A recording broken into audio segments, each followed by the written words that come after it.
Tournament के बाद युनचे पूरे 3 दिन तक बिस्तर में सोए रहता है और उसके बॉडी पे दवाई लगी होती है। तभी ये चेन खिड़की से अंदर उड़ते हुए आती है और उसका हाथ युनचे के चेस्ट में रखती है और आइस प्रोफाउंड एनर्जी युनचे के बॉडी में एंटर करता है और युनचे का बॉडी अंदर से हील होने लगता है।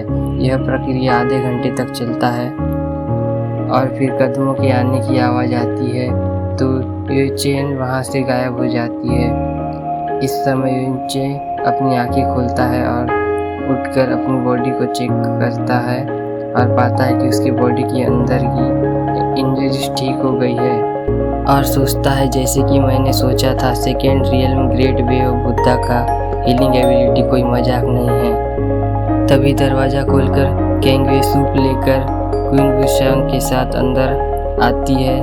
तभी युनचे केंगवे का नाम लेता है तो केंगवे सूप को टेबल में रख देती है और युनचे के पास जाती है और बोलती है, जूनियर ब्रदर तुम उठ गए, ये बहुत अच्छी बात है।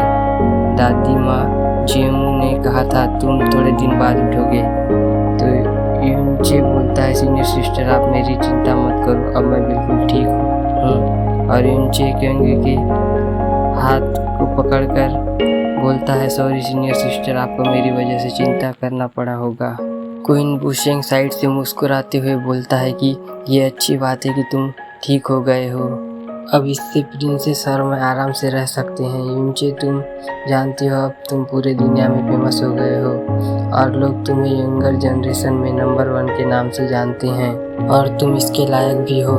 लेकिन मैं जानता हूँ तुम इन सब चीज़ों की परवाह नहीं करते हो।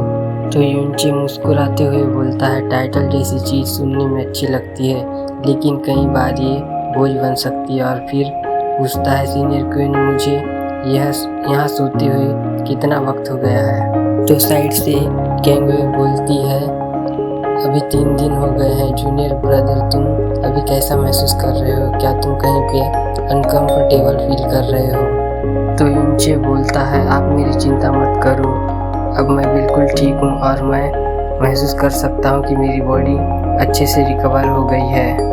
फिर युनचे पूछता है, हेवन वेसिन सीक्रेट रियल्म कब खुलेगा।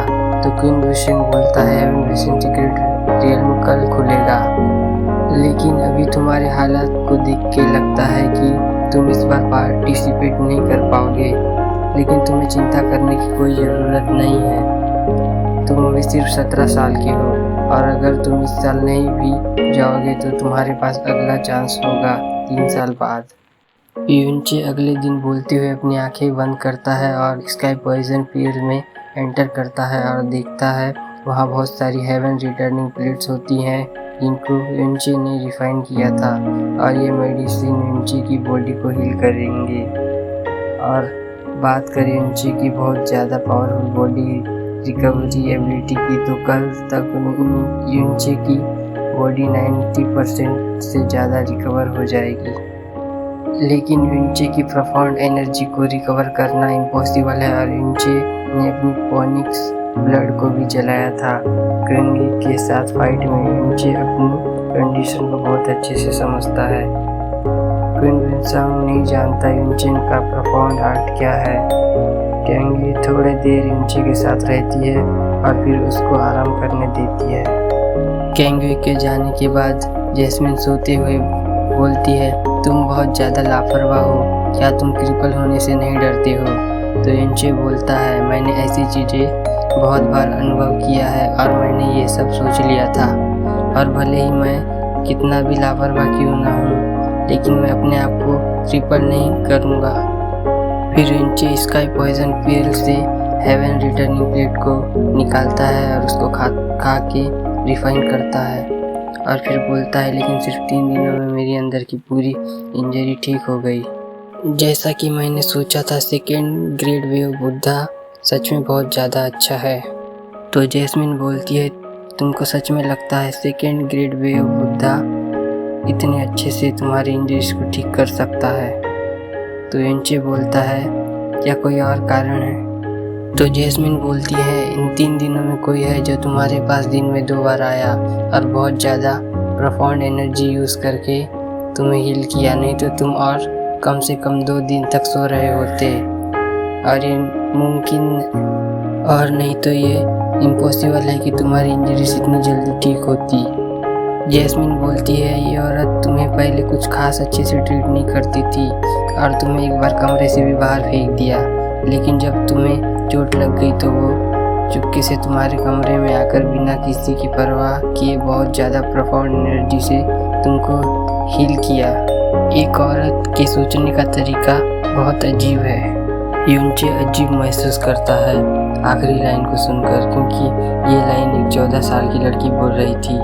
फिर बोलता है, जब तुम बड़ी हो जाओगी और एक असली औरत बनोगी तब तुम शायद ये समझ सकती हो। फिर यूनचे हंसते हुए बोलता है, दोपहर और रात, हाँ? तो जैस्मिन पूछती है, क्या तुम उसका इंतज़ार करने वाले हो? तो यूनचे बोलता है, हाँ बिल्कुल, वो नहीं सोची होगी कि मैं अभी जाग गया हूँ तो वो फिर से ज़रूर आएगी। जैस्मिन साइड से मुंह बनाते हुए बोलती है, गंदे दिमाग। तो यूनचे गुस्से से चिल्लाता है और बोलता है, तुम्हारे जैसी छोटी बच्ची ये सब वर्ड कहाँ से सीखी और मुझे तुम गंदा दिमाग वाला कैसे बोल सकती हो? मैं उसको सच में साफ मन से देखना चाहता हूँ। ठीक है, भले ही तुम मेरे से ज़्यादा ताकतवर हो और ज़्यादा ज्ञानी हो, लेकिन तुम अभी सिर्फ 14-15 साल की छोटी बच्ची हो और इसलिए तुम अभी जवान लोगों के बीच की फीलिंग्स को नहीं समझ सकती हो। जैस्मिन मुंह बनाते हुए बोलती है, तुम जवान और मैं बच्ची हूँ और तुमने अपने मास्टर की डिसरिस्पेक्ट की। इससे पहले ऐसा कोई नहीं था जो मुझे छोटी बच्ची बोले। जैस्मिन के पावर के कारण यूनचे का गर्दन दर्द करने लगता है तो यूनचे जल्दी से बोलता है, जैस्मिन मैंने तुम्हें बिल्कुल भी छोटी बच्ची नहीं बोला, तुमने गलत सुना होगा। फिर रात का सीन दिखाया जाता है। यूनचे के रूम की खिड़की धीरे से खुलती है और चू यूचेन यूनचे के बेड के सामने अपेयर होती है। फिर यूचेन अपना हाथ आराम से यूनचे के चेस्ट में रखती है, लेकिन जैसे ही यूचेन यूनचे के इंजरीज को चेक करने वाली होती है तभी यूनचे, जो कि कोमा में होना चाहिए था, यूचेन का हाथ को पकड़ लेता है। यूनचे ज़्यादा देर तक यूचेन के हाथ को नहीं पकड़ पाता है। यूचेन अपना हाथ थोड़ी देर बाद छुड़ा लेती है और दो तीन स्टेप पीछे चली जाती है। लिटिल फेरी, मैं जानता हूँ तुम मेरी चिंता कर रही थी होगी। तो यूचेन बिना किसी फीलिंग्स से बोलती है, तो तुम पहले से ही जागे हुए हो, और यूनचे को ज़्यादा बोलने का मौका भी नहीं देती है और बोलती है, तुम्हें इसके बारे में ज़्यादा सोचने की ज़रूरत नहीं है। ये सब इसलिए क्योंकि तुम क्वेंगी के वजह से इंजर्ड हुए थे और जैसा कि तुम जानते हो मैं उसकी सीनियर मास्टर हूँ, तो मेरी रिस्पॉन्सिबिलिटी बनती है कि मैं तुम्हारे इंजरी को ठीक करूँ। लेकिन लगता है तुम ठीक हो, तो मुझे कुछ करने की ज़रूरत नहीं है और मुझे दोबारा लिटिल फेरी मत बोलना। तुम मुझे चू यूचेन या सीनियर यूचेन बुला सकते हो। ये सब बोलने के बाद यूचेन पीछे मुड़ के जाने वाली होती है, तभी यूनचे लिटिल फेरी बोल के चिल्लाता है और खड़े होने की कोशिश करता है तो उसके मुंह से ब्लड निकल जाता है। ये देखकर जो चू यूचेन जाने वाली होती है डरते हुए यूनचे के पास भागती है और उसको सपोर्ट करती है। भले ही रोशनी कम होती है लेकिन यूनचे यूचेन के फेस में देखता है चिंता और डर और बहुत खुश होता है। यूनचे भरोसा करता है कि एक आदमी जो वर्ल्ड फेमस ब्यूटी फ्रोजन फेरी के दिल को डर और चिंता में डाल सके, यूनचे वो पहला और आखिरी आदमी है। यूनचे के मुंह से जो ब्लड निकलता है वो हेवन रिटर्निंग प्लेट लेने के बाद निकलना था, लेकिन यूनचे उसको दबा के रखता है ताकि वो यूचेन को जाने से रोक सके, और ये सब बहुत अच्छे से काम भी करता है। यूचेन थोड़ी देर आराम से सांस लेती है, तभी यूनचे यूचेन को गले लगा लेता है।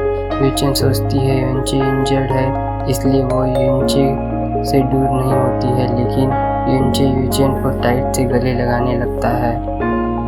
यूचेन धीरे से बोलती है, क्या तुम ठीक हो?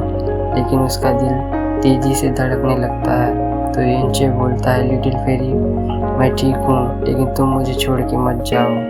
यूएनचे के धीरे आवाज़ को सुन के यूचेन कुछ नहीं बोलती है, लेकिन दर्द महसूस करती है और चुपचाप उससे गले लगी हुई रहती है और सोचती है रात भी हो गई है और आसपास कोई भी नहीं है और वैसे भी ये इंजर्ड है,